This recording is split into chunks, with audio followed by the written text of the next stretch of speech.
मधुमंगल श्रीदामा सबको पता चली, ओ भैया लाला हुआ है यहाँ पे। ठाकुर जी रत्न सिंहासन पर बैठे हैं और बड़े बड़े वेदज्ञ ठाकुर जी की अर्चना कर रहे हैं, सूर्य ग्रहण का समय। तभी ठाकुर जी ने देखी वयोवृद्ध कुछ लोग बड़े आस भरी दृष्टि से ठाकुर जी को देख रहे हैं। ठाकुर जी देख करके समझ गए, बोले अरे जी तो श्रीदामा मधुमंगल। ओहो, ठाकुर जी देखते ही कूद पड़े अपने आसन से, लिपट गए उनके अंग से। सब वयोवृद्ध जैसे हो गए, ठाकुर जी को अपनी गोद में ले रहे हैं। लाला तू तो अब नेक्सो सही है। ठाकुर जी बहुत रोए, बोले सब आए हैं यहां पर? बोले हाँ। यशोदा मैया भी आई हैं? बोले हाँ। तभी श्रीदामा कान में बोले, लाला श्री जी भी पधारी हैं। सबका भाव सुन के ठाकुर जी तो भूल गए अनुष्ठान सब कुछ। अब तो बस ठाकुर जी ऐसे छोटे बालक की तरफ बिलकने लगे, मोए मिलनो है, मोए मिलनो, मैया ते मिलनो, मोए बाबा के पास जानो है। कहां एक क्षण पहले राजाधिराज द्वारिकाधीश बनकर के बैठे हैं, एक क्षण पहले बड़े बड़े राजाओं की पंक्तियां सामने पुष्पांजलि कर रही है, एक क्षण पहले वेद साक्षात सामने खड़े होकर के हाथ जोड़ के खड़े हैं। ब्रजवासियों को देखते ही ठाकुर जी नन्हे से बालक बन गए। तभी यशोदा मैया आई, दो गोपियां पकड़ करके ला रही हैं। यशोदा मैया बहुत वृद्ध हो गई हैं, नेत्रों से दिखाई नहीं देता अब। ठाकुर जी ने जैसे ही यशोदा मैया को देखा, आज 100 वर्ष बाद यशोदा जी ने अपने लाला को और लाला ने अपनी मैया को देखा। ठाकुर जी लिपट गए चरणों से। मैया ने उठा करके अंक में भर लिया। ठाकुर जी से कहने लगी, मेरो लाला, मेरो कन्हैया, मेरो कनुआ, इतने दिनों बाद आज मुझको मिलो। ठाकुर जी गोद में लेट गए यशोदा मैया के और वक्ष को बार बार यशोदा मैया के वक्ष पर हाथ रखने लगे। बोले मैया मुझे बहुत वर्ष है गए, बहुत याद आई, मैया तू अपनो दूध पिवाए दे। ऐसा वर्णन करते हैं कि अति वृद्धा यशोदा मैया की गोद में जैसे ही ठाकुर जी लेटे, यशोदा मैया के वक्ष से दूध प्रकट होने लगा। 16,108 विवाह हो चुके हैं और हर पत्नी के एक एक पुत्र और कितनी पुत्रियां जन्म ले चुकी हैं। ठाकुर जी दादा बन चुके हैं और उस काल में यशोदा मैया की गोद में बैठकर के अपनी समस्त पत्नियों के सामने, द्वारिका के लोगों के सामने ठाकुर जी दूध पान कर रहे हैं। नन्हे से बालक बन गए, लिपट गए मैया से और दूध पीते पीते ठाकुर जी सो गए गोद में ही, मानो आज 100 वर्ष बाद नींद आई है ठाकुर जी को। ठाकुर जी नहीं छोड़ रहे मैया को, ना मैया मैं तो से दूर ना जानो, वो तेरे पास ही रहना। तभी देवकी मैया का आगमन हुआ। किसी ने जाकर के यशोदा मैया से कही, बोले मैया सामने से देवकी मैया, राजमाता देवकी मैया आ रही हैं, द्वारिकाधीश की माता जी देवकी मैया आ रही हैं। सुनते ही ठाकुर जी को तो पटक दिया मैया ने कोने और दौड़ करके गई और देवकी मैया के चरणों में प्रणाम किया। यशोदा मैया ने जैसे ही देवकी मैया ने देखी कि यशोदा जी प्रणाम कर रही हैं, देवकी मैया पौड़ गई चरणन में। अरे अरे बहन जी कहा कर रही हो तुम? यशोदा मैया बोली, नाय नाय, मैं तो बहुत वर्षन से चाह रही आपके चरणन को धोवो, ऐसा क्यों कर रही हो? यशोदा जी बोली, बस धन्यवाद कहना चाहूं बहन, तेने हमारे ब्रज के प्राण को जन्म दियो, पालो मैंने, बड़ो मैंने कियो होगो, लेकिन जन्म तो तेने दियो, दियो तो तेने ही मोकू। यदि देवकी मैया तुमने कन्हैया नहीं दियो होतो तो हम ब्रजवासी कब के पधार गए होते, हम कहां पड़े होते, कौन जानतो, कौन पूछतो हमें। आप पूजनीय, आप वंदनीय देवकी मैया। नंद बाबा वसुदेव जी का मिलन हुआ। तभी ठाकुर जी के पास गयो श्रीदामा और श्रीदामा जाके बोलो, लाला देख समय ज्यादा ना है, किशोरी जी पधारी हैं, अपने शिविर में विराज रही हैं, एक बार दर्शन करे आ। किशोरी जी पधारी हैं, सुन करके ठाकुर जी तुरंत छुप करके वहां से निकल गए। यहां ललिता विशाखा आदि सखियों के मध्य में हमारी लाडली जी विराज रही हैं। और तभी बैठे बैठे अचानक बोल पड़ती हैं, ललिता जरा द्वार पे जाके देख तो, ऐसा लगता है शिविर के द्वार पे कहीं कन्हैया तो नहीं खड़े। विशाखा जी बोली, अरे नाय श्री जी, आप मत सोचो ऐसा, कन्हैया है कुरुक्षेत्र में ही, लेकिन वाकी तो बड़ी आराधना चल रही है, बड़े बड़े वेदज्ञ, बड़े बड़े ऋषि, बड़े बड़े महापुरुष वाक्य अर्चना कर रहे हैं, वो काय को आवे वो सब छोड़ करके।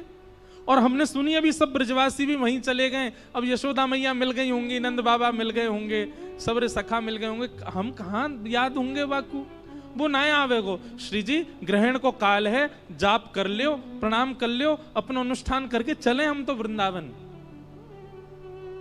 श्री जी बोली, नहीं विशाखा, मुझको श्री कृष्ण के तन की सुगंधी याद है, और ये जो ब्यार बहती भई आ रही है ना बाहर से, वहां में वो सुगंधी अनुभव है रही है।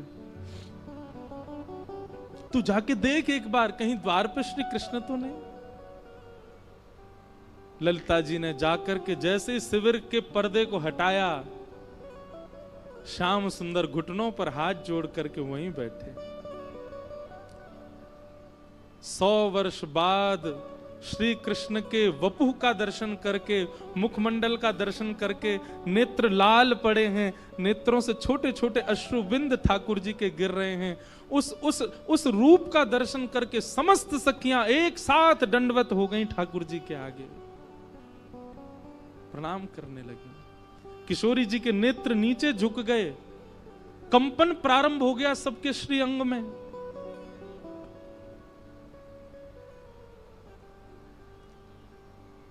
ठाकुर जी भीतर पधारे। किशोरी जी देख नहीं रही हैं ठाकुर जी की ओर, बस कुछ कर रही हैं, रखती कुछ हैं, उठाती कुछ हैं, कहीं चलती हैं, कहीं बैठती हैं, बेसुध सी हो गई हैं, बस नीचे निहार रही हैं, देख नहीं रही ठाकुर जी को। ठाकुर जी किशोरी जी को देख रहे हैं।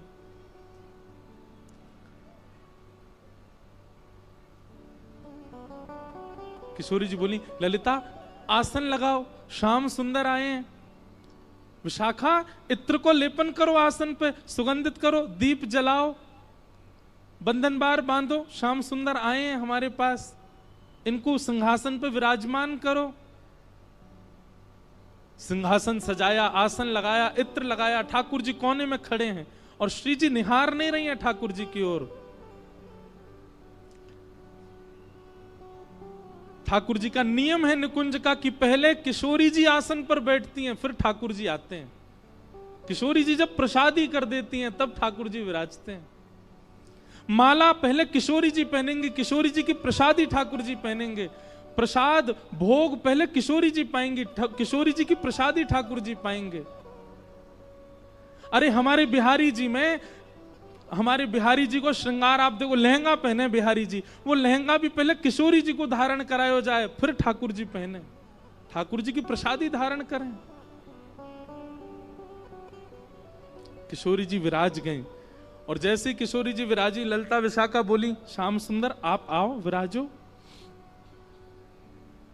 ठाकुर जी गए, सिंहासन पर नहीं बैठे, सिंहासन पर पैर लटका के बैठी। किशोरी जी के श्री चरणन में अपने सिर को रख करके पहले तो नीर, अपने नेत्रन के नीर सो किशोरी जी की चरण वंदना करी और वहीं सिंहासन से कमर लगा के नीचे ही बैठ गए, किशोरी जी के श्री चरणन को अपने हस्त कमल में ले करके। लाडली जी आप मोसो नाराज हो ना, मैं जब सो आया हूं आपने एक बार भी नेत्र उठा करके मुंह को देखो भी नहीं है। किशोरी जी कह रही हैं, श्याम सुंदर नेत्र भर के तब देखूं जब रुको, जब मुझे पता ही है कि आपको वापस जानो ही है तो फिर मैं क्यों देखूं दोबारा। इसलिए आपसे प्रार्थना, आप प्रसाद पाओ, आप जलपान करो, नेक देर पौड़ लो, ये सब सखी आपकी सेवा करेंगी। कोई जितनी देर आप विराजनो चाहो विराजो, वाके बाद फिर जैसी आपकी रुचि हो आगे प्रस्थान करो। मैं आपको देखूं तो तब ना जब आप टिकवे वाले हो, आपको जानो ही, आप जावे के काजी आए हो, मैं जानू तो फिर मैं क्यों देखूं आपको।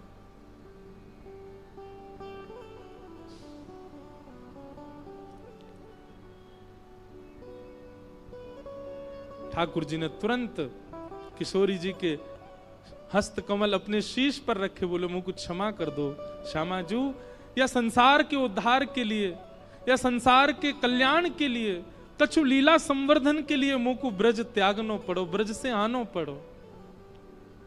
लेकिन आप तो सब जाने कि वैसे तो मैं नित्य ब्रज में ही निवास करूं, वैसे ही तो मेरो वास आप में ही है, मेरो वास सब ब्रजवासीन में है। आप सबन को अभी तक अनुभव मेरो है तो रहो, या को मतलब मैं संग ही रहूं, पर एक लीला के रूप में मोको वहां से आनो पड़ो, क्योंकि जगत उत्थान भी तो करनो।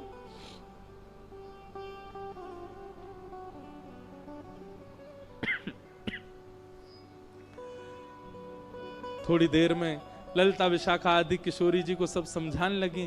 किशोरी जी ने नेत्र ऊपर करके श्याम सुंदर की ओर देखा, देख करके भाव में चली गई, अपने हृदय से लगा करके गाढ़ आलिंगन किया और ठाकुर जी का जो स्वरूप था ना, वो स्वरूप हटा दिया।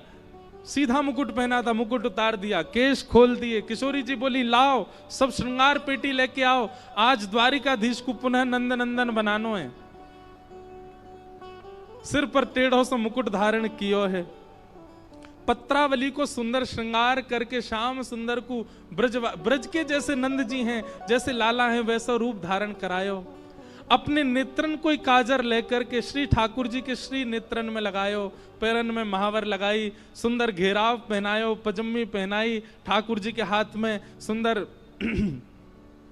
कारी कमरी प्रदान कर दी। वंशी जी ला करके जैसे ही ठाकुर जी को प्रदान करी, सब सखीन ने दंडवत प्रणाम करी। बोलो ब्रज के नंद के लाल की जय हो, रास राशेश्वर भगवान की जय हो। ठाकुर जी के नेत्र सजल है गए, बोले आज वर्षन बाद ये जय जयकार सुनने को मिली है। बोलो लाडली के लाल की, लाल की लाडली की, लाडली लाल दोनों की। सब सखी बलैया लेने लगी, नंद नंदन ब्रज के लाला बन गए। और किशोरी जी कंधे पे भुजा देकर के बगल में ही विराज रहे हैं। ठाकुर जी बोले रास नहीं भयो श्यामाजू, आज रास करें। सब सखीन ने मुद्रा धारण कर ली और मध्य में वही शिविर में ही किशोरी जी के साथ रास विहार कर रहे हैं ठाकुर जी। सब सखियां नेत्रों से, ये सूर्य ग्रहण के समय पर चल रहा है, रुदन करती जा रही हैं गोपियां, किशोरी जी ठाकुर जी सब रुदन कर रहे हैं, पर रास विहार कर रहे हैं, क्योंकि सबको पता है कि थोड़ी देर बाद ठाकुर जी को जानो है।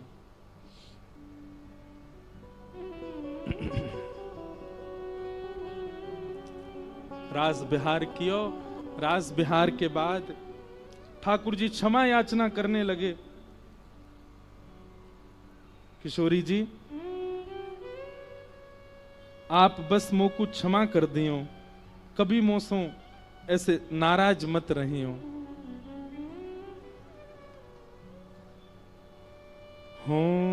तो दासी नित्य तिहारी, हो तो दासी नित्य,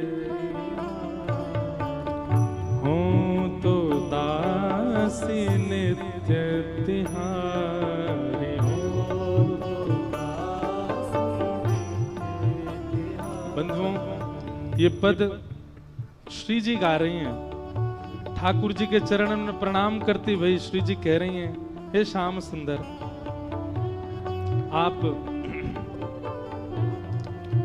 कभी मन में ये भाव, ये विचार मत लियो कि हम आपसे रुष्ट हैं या आपके प्रति हमारे मन में कोई भी क्रोध की भावना है। कभी श्याम सुंदर ऐसा भाव मन में मत लियो। और किशोरी जी कह रही हैं, हो तो दासी नित्य तिहारी,